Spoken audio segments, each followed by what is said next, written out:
Welcome into Coach's Corner, live again.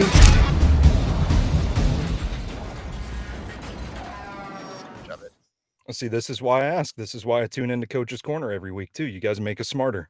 I like this, yeah. So simple power play here, and what you're looking for here is you're seeing AJ's going to try to cut in here inside the the end man. We're trying to get Swaim in here, and honestly, Swaim doesn't do a terrible job. It's I would have rather than made a different call here, some sort of cross block, some sort of release to entrap 94 trap cam here, just to you get your double here and you're going to go backside.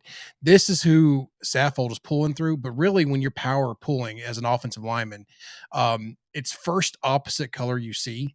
And why I say that, we'll get to what Saffold did here in a second, and we'll try to explain that. And sometimes it's just trash. Sometimes things roll off of a double team. Some things just don't fall through. So as that pulling offensive lineman, you're there to blow up the trash and try to open the hole. Best case scenario, if somebody's staying there. So he targets 5 here to come around as that's what he's targeting it. And again, there's a safety here in the box, but you're helping your running back. Even if this person makes the play, it's 4 or 5 yards down the field. Every play is not designed to be a home run, because things like this with the safeties overhanging, you just want to give it the best shot to be successful. So moving on here to the video, and as we start to play here, you can start to see Saffold start to pull. Pretty good bucket step there to get down the line. You would like to see him just a little tighter try, but the reason he can't is because there's some junk there. And if I stop it right there, he's supposed to be looking, if you see, he's kind of looking in. Swaim on the outside is starting to turn the defensive end. The double team between, I think that's Davis and Q, gets no movement. They stay right there. And then they don't even get their linebacker responsibility. 56, you see flashing. The Saints did this. Their defense, they trailed pulling guards for the Titans all day because they know that they run some counter there and some power, excuse me. So that's what they start to do when they start to overhang like that and come through. So the double team really needs to get more movement there to get that round corner, as I've talked about. And that round corner is going to be right off of Questenberry's back. And that way Sappho can pull right up in there and then clean up any trash that goes. So if he's able to pull in there, 5 is taking himself out of the play at that point. And Saffold may only have to get a shot there, help out 56, and it's still going to be a successful play, because you can see where Peterson is starting to cut that run right there where that hole is supposed to be. So why does Saffold go to block Swaim's guy? Why does he stay flat?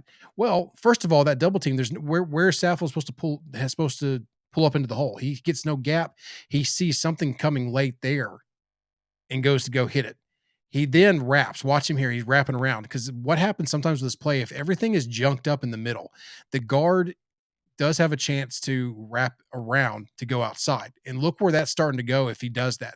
Now, you would love to have a call there and then have Peterson follow your guard out, but I can't really fault Peterson here just from the way it goes. Well, and that's also one of those things that, he's a guy that's been in, running it for 2 weeks. This is the kind of play where you really want to be in the feel of the game and really be back into it. So I know he's run the ball a lot, but it's definitely getting back into the groove, playing in a new system. So that's one of those nuances where, yes, that can happen, but that's like 4D chess level running back. And like I said, again, that's why I say you would prefer a call beforehand. Like we had, I think it was a rifle call in college where it was like we're letting them know that we're going down, or rifle was out. I can't remember which one it was, but we just had a call where we were going down and to wrap the puller. And that way the running back, if he hears that call, knows that to bounce this outside immediately. So it's kind of tough to ask on the fly. And that's why you see this. I actually don't think Swaim does a horrible job here getting inside of that on Jordan. I mean, that's pretty impressive from him. Now I'd like to get some movement, but good luck getting movement when you're doing that kind of a block.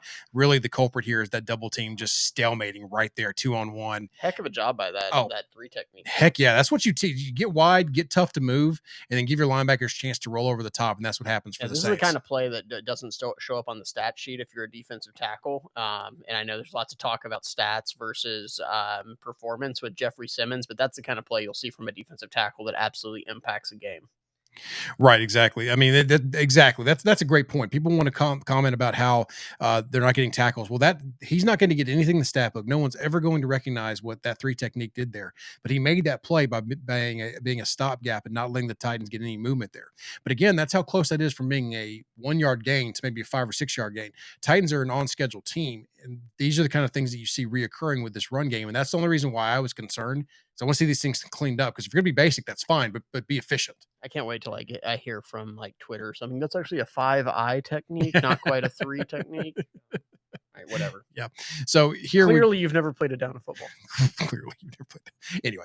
So here is it's basically a zone play with Swaim. Well, I want to kind of point out Swaim on the backside and Davis are the two talking points here.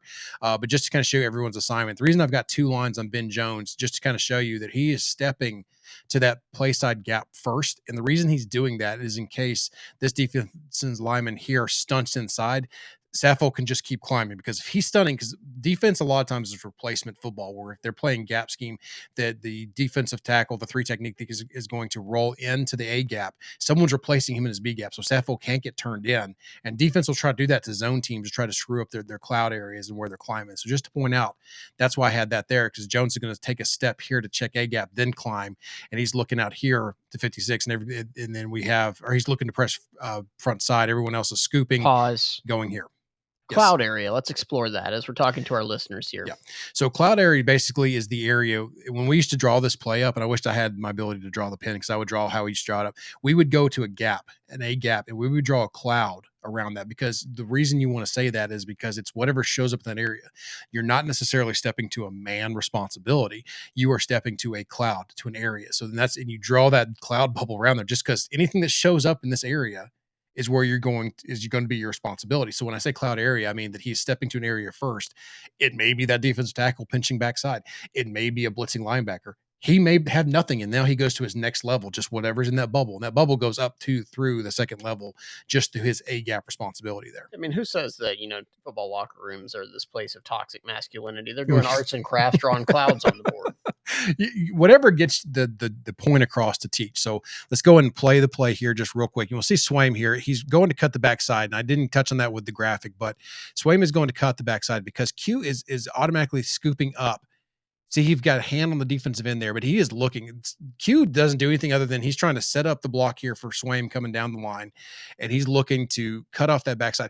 And the reason you do this is because this play can cut anywhere from the C gap to the A gap on the front side based on how it's run, based on what happens here. And you start to see Foreman start to cut off that. And if Swaim can just the cut's fine if you get it done, but if you miss like this, and the reason he misses is because he comes too wide. He tries to get around Davis there, and Davis is getting pushed back a little bit initially. And Swaim I would rather him just square up, get in front of 90 there, and just hold up. You didn't have to kill him. Didn't have to do anything, because you see that, because if you just pretend like Swaim makes that block and he stands right there, can you start to see what Foreman sees? That he sees 93 pushing across his face. He sees his cutback lane there. Look at Jones on the front side linebacker. Look at Lewan holding out. Look at Saffold holding out. Look at the hole that's about to join up. And you think Q's going to be able to make that block in 56 as it comes up?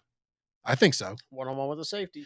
And now you're one-on-one safety. So we said last week. But the two things that go wrong here, obviously we've touched on it. Swaim, that's a good way to break your neck right there for Swaim. That is a great way to get a neck injury by trying to stick your helmet in there onto somebody's, I don't want to say the area, but just to stick in there where they're going to push up with their quad and really get into their face. So that's bad. It's a kid show, yeah. So you can't do that. So like I said, if you can wall there, and also with Davis, you see, I want you to see how aggressively Davis's shoulders are turned, and he's running. His feet are narrow. He's running. See how he's running? Look at that compared to Saffold. Look at Saffold chopping. He's got some wider feet, right? That's a good technique in zone to try to maintain your man. He's sitting there, he's chopping a little bit with his feet, and he's driving out. Davis is upright a little bit running, so he doesn't have anything for when he gets ripped back across. And now 93 is there to make the tackle on the play to slow Foreman down. Otherwise, look. I know my place box is in the way there, but I just look at what's in front of Foreman. Nothing. Well, and I think, in Swaim's defense here, because of Davis's Yes. inability to get any sort of push, Swaim comes off his butt right there pretty tight. Like he's about as close as he can get. And it's not a great attempt, but that's a bad position to put that pulling tight end ultimately. I'll definitely agree. That's why I wanted to point out Davis as well here, because he's not getting anything there. He's not getting any movement. And then he messes up at the point there trying to play catch up, because he has barely, I don't even think he has any contact with his man right there. I don't think any part of Davis's body is on his man, so he doesn't get any initial push, and then he separates, and that's never good for an offensive lineman when you're trying to run a zone. You want to maintain contact. You can get away with holding that way, and then you want to keep your feet driving and keep them a little wider so you don't get caught off balance, and they can just push you by like that. Yeah, I mean that's again, this is for a zone play. That's another good play by the Saints defensive tackle. Yep. Ultimately. So I don't want to get too hard on Swaim there because again, obviously that's why I wasn't saying anything was bad there. He got pushed back off his line, but again, that scares me. I went through a neck injury too. I don't want to see that kind of stuff. So I would rather him just kind of maybe scoop it, like shuffle in there and just say, okay, do a butt block or something. So we're talking about. I know this is more. I want to put this in, Jonathan. Get your opinion just to play the play. This is the drop to AJ Brown, but the reason I wanted to play it was because if you watch Nate Davis here, and I'll try to pause it. He has struggled this year with picking up stunts, and I think other teams know that.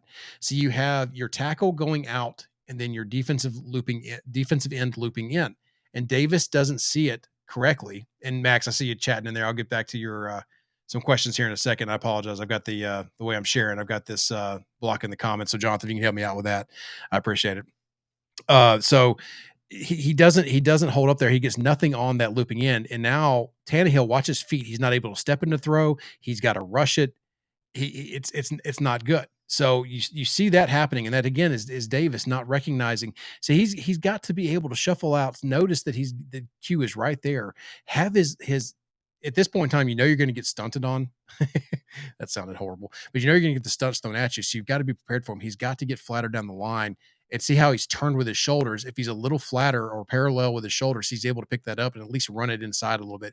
Jones, bless him, tries to work back, but it's just too late. And Lewan gets getting beat a little bit, but at least he's pushing in. And I think that even if all things are equal, if Davis can make that, Tannehill can make that throw. This is little. AJ, should he have caught it? That's debatable, probably. But if he also hits him on the run out in front a little bit more, because this is behind, then I want you to see what they're developing. This is a called downfield screen. Look at the receivers already blocking for AJ. I'm not saying he's going to get past that, but if he can get past that, the setup, I mean, look at what that's doing to everybody. I kind of drew it up here, kind of what they're looking to do. So you see the pass there and where AJ's looking to drive. You've got blocking out here, you got here, and now with this angle that the safety's taken, AJ's athletic enough to get outside of that for a big gain. So they're trying for a big pop play there, but Davis, again, the one disruption, Tannehill can't step into his throw, can't complete that pass.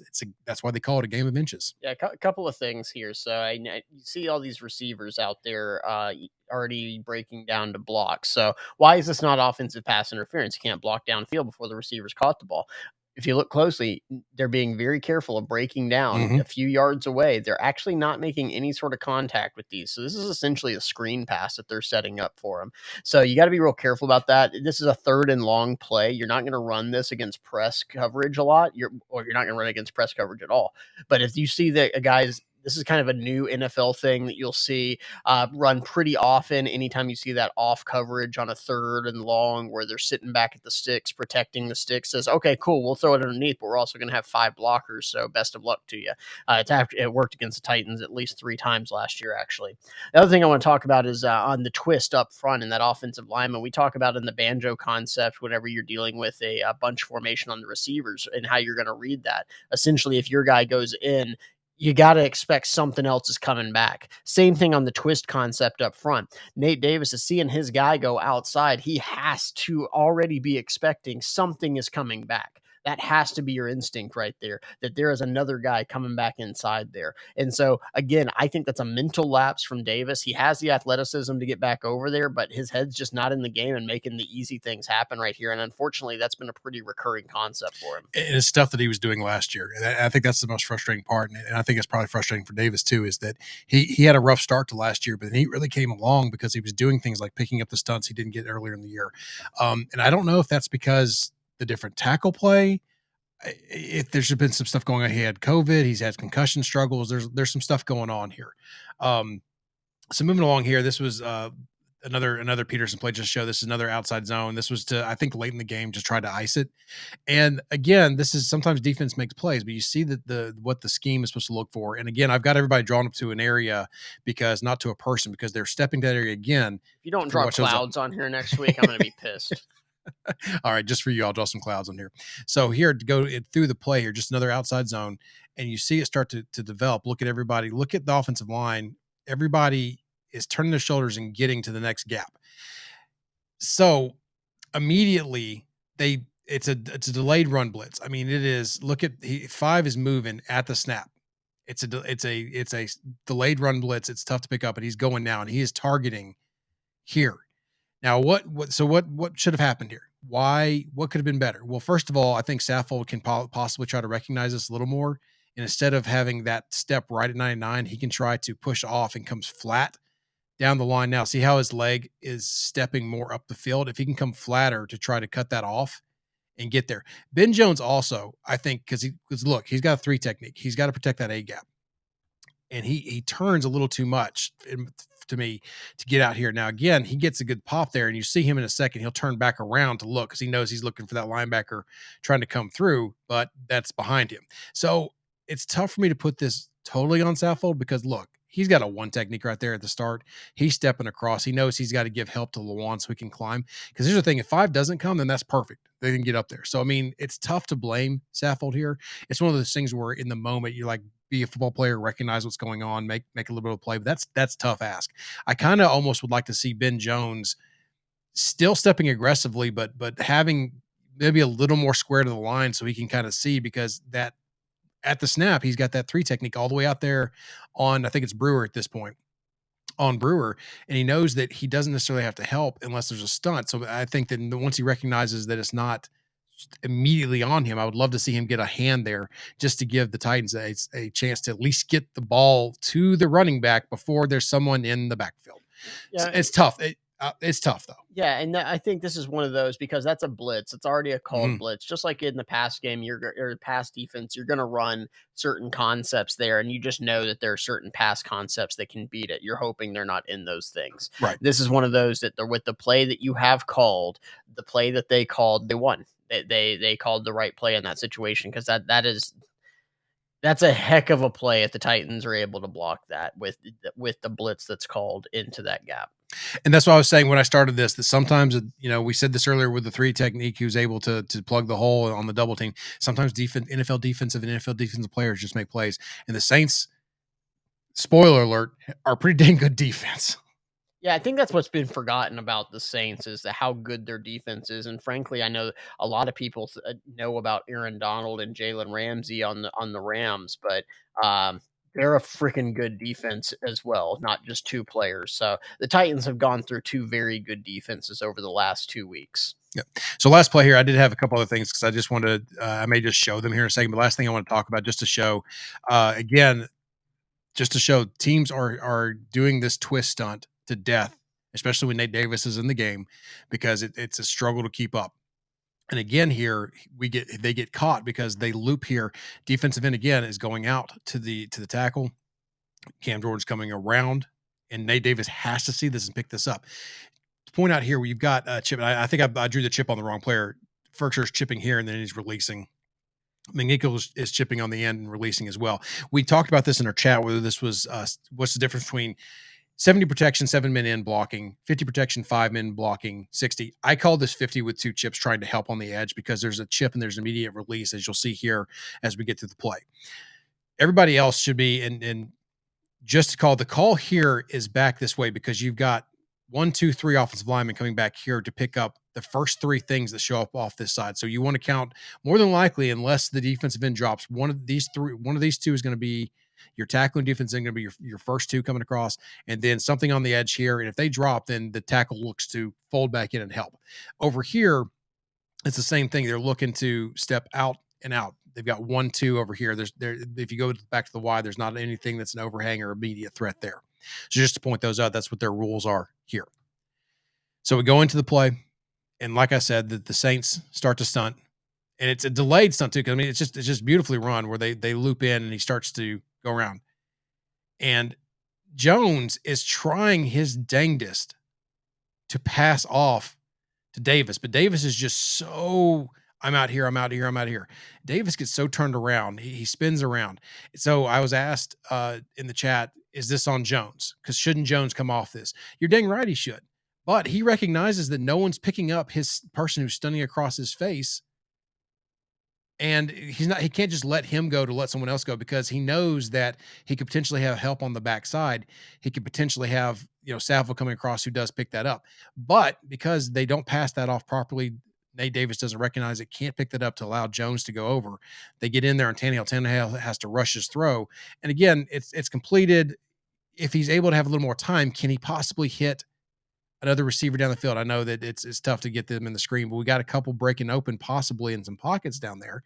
But he has to step up, and he has to make the dump off throw. And I believe this was on a third down as well. So these are the kind of things that the Titans aren't doing right now, and just allowing a little more time for Tannehill to be able to just make one step up in the pocket, one step to the left or right. He can't really do that because everything's just kind of trash in his face. And I think I said, at one point in time, Tannehill, I'm shocked every week that more hasn't happened to him, the way that the blocking's been in front of him.